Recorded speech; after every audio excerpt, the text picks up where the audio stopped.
Hi. So this whole thing of doing our own slides is going to throw me off a tiny bit, but having watched these other women speakers, I'm just reminded of how before I joined Thrive, Jamie gave a talk and she said, we're very privileged to be artists. And I'm reminded again of how that is so true as I hear all these stories. And this is how I thought I would begin by telling you what is in this image, right? It's not me, but it does have my new favorite tool. Up there with the pink is a Q-tip. I'll get into that at the end. I deliberately chose not to include a photo of my past, as so much of my work has been influenced and infused with the past, be it archival, historical, or personal imagery. So I will share some projects and some of the thoughts around my artistic process. In figuring out how to structure these slides, I decided to borrow a titling method I used in a piece I'll show you shortly. I've done a few public art projects and several in collaboration with artist Faith Musang for the city of Richmond, which were very labor intensive and took a lot of time. During that period, I wondered where my own practice was. How could I keep it up? So I started this 30-day mini piece, which evolved into a 365-day labor of love.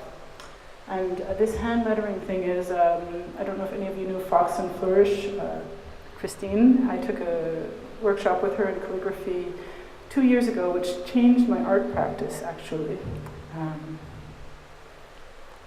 So this was a few years before that. That was called the Obsolescence Project, aka #Project Opso.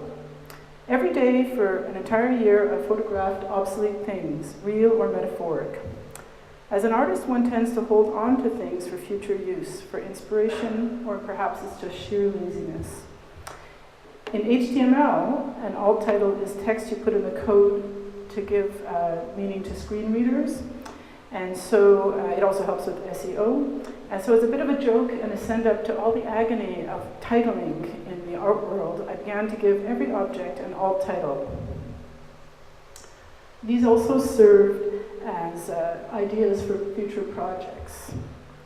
I also took what I called a kill ratio, which was how many photographs I took versus how many photographs ended up on the blog. Some objects were personal, and some, like this is a paperweight from my dad's office. It's an advertisement for a pharmaceutical drug. I thought it was quite lovely, if sinister. In another incarnation of my obsession with analog objects, I had once unwound a bunch of cassette tape with my bare hands, later on finding out that it's quite unsafe. There's some kind of chemical in the tape which isn't good for you. So the next time I will be careful. This year-long quest, the jettison, donation, and or recycling of many bags of stuff also led to the realization that perhaps minimalism ain't all it's cracked up to be. I've read Marie Kondo. It takes a kind of determination to sustain something on a daily basis for 365 days. I did cheat once and pre-photographed a few images when I got married. This is a public art project commissioned by the City of Vancouver, a temporary project, 6 months, situated at the Canada Line downtown on unceded Coast Salish territory. It was a call and theme-based, the coastal city. I've now developed a slight twitch of my left eye whenever I hear the word theme. But theme it was, so I researched some local history around that site. On July 27, 1938, a 3-alarm fire destroyed Pier D.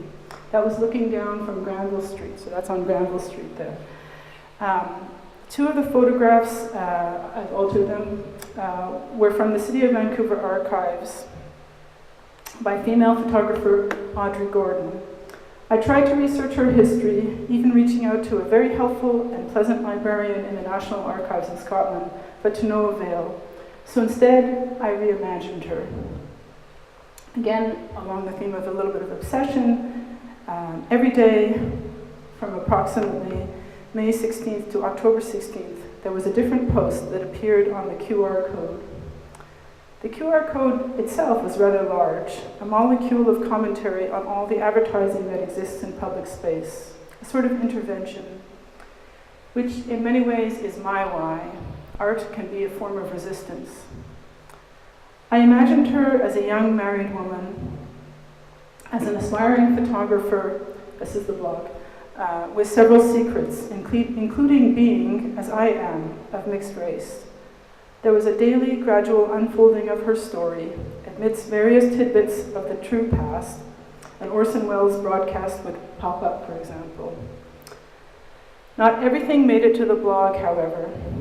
You had to be there in person to capture the ephemeral story. Oh, I think I just skipped. Oh, maybe not. I'm out of sequence, but it's okay. She visits her aunt in New West to get her advice about possibly moving to Seattle. Her aunt lived there for a while when she was married to Uncle Pete. He was an American. He passed away from cirrhosis of the liver at 41, even though they called it something else. Her aunt has told her she was relieved when he died, even though it meant having to make it on her own. She says that she should take the job, of course, if offered. She favors women having some independence from their husbands. Her own drank away most of their savings. Jay is pretty good with the drink, though, she thinks, so that's not a concern. Her aunt's final point is that when, she says when, not if, they have children, they will have dual citizenship. What her aunt does not factor in is that by the time their children will be born, if they are Americans and male, her nephew will be drafted for the Vietnam War, or perhaps he will become a draft dodger and move back to Canada and become a potter on Denman Island. This is another sort of diary post. Jay is keenly tuned into the radio. The Joe Louis versus that German boxer chap match is on tonight. While he is preoccupied, I am taking the opportunity to steal a read of one of the photography books I took out from the library. It's due in 2 days. Side note, Joe Louis won the match in this first round via knockout punch. He became the first African American hero for the US. The fights came to symbolize the struggle between democracy and fascism.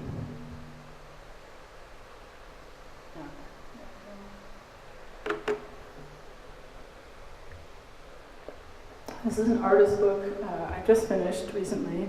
Artist and curator Lois Klassen is working on this huge project called Reading the Migration Library.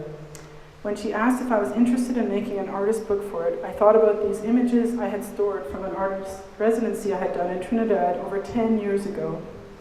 I kept thinking about what to use them for. As they were digital, they really didn't take up any space, but in fact they did have that element of obsolescence or hoarding.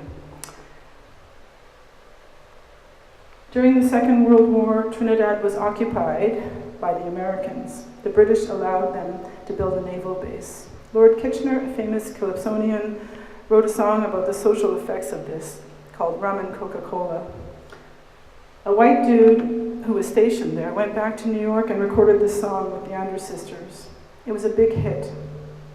Lord Kitchener did not receive any compensation for this and only heard of its popularity in the US quite some time later. All this was before texting and email, hence he had no friend to text him and say, "Hey dude, somebody stole your song." He eventually did get his day in court, but he did not secure the copyright dues. His heirs do not receive payment every time that song plays on the radio. I wanted to create a kind of film noir story that gives you a sense of the era. I'm also working on a colorized version of this book. Recently I found out that another famous song, Money, That's What I Want, first recorded in the 1950s by African-American Barrett Strong, was potentially another miscarriage of justice in the music industry. He claims co-authorship but receives no copyright dues. And I thought, oh my God, I could really go down this road and make dozens of books as a tribute to all these musicians. But then I remembered my dad's commentary about another work I had done a few years back called Final Requests about prisoners on death row. He said, "You should really lighten up."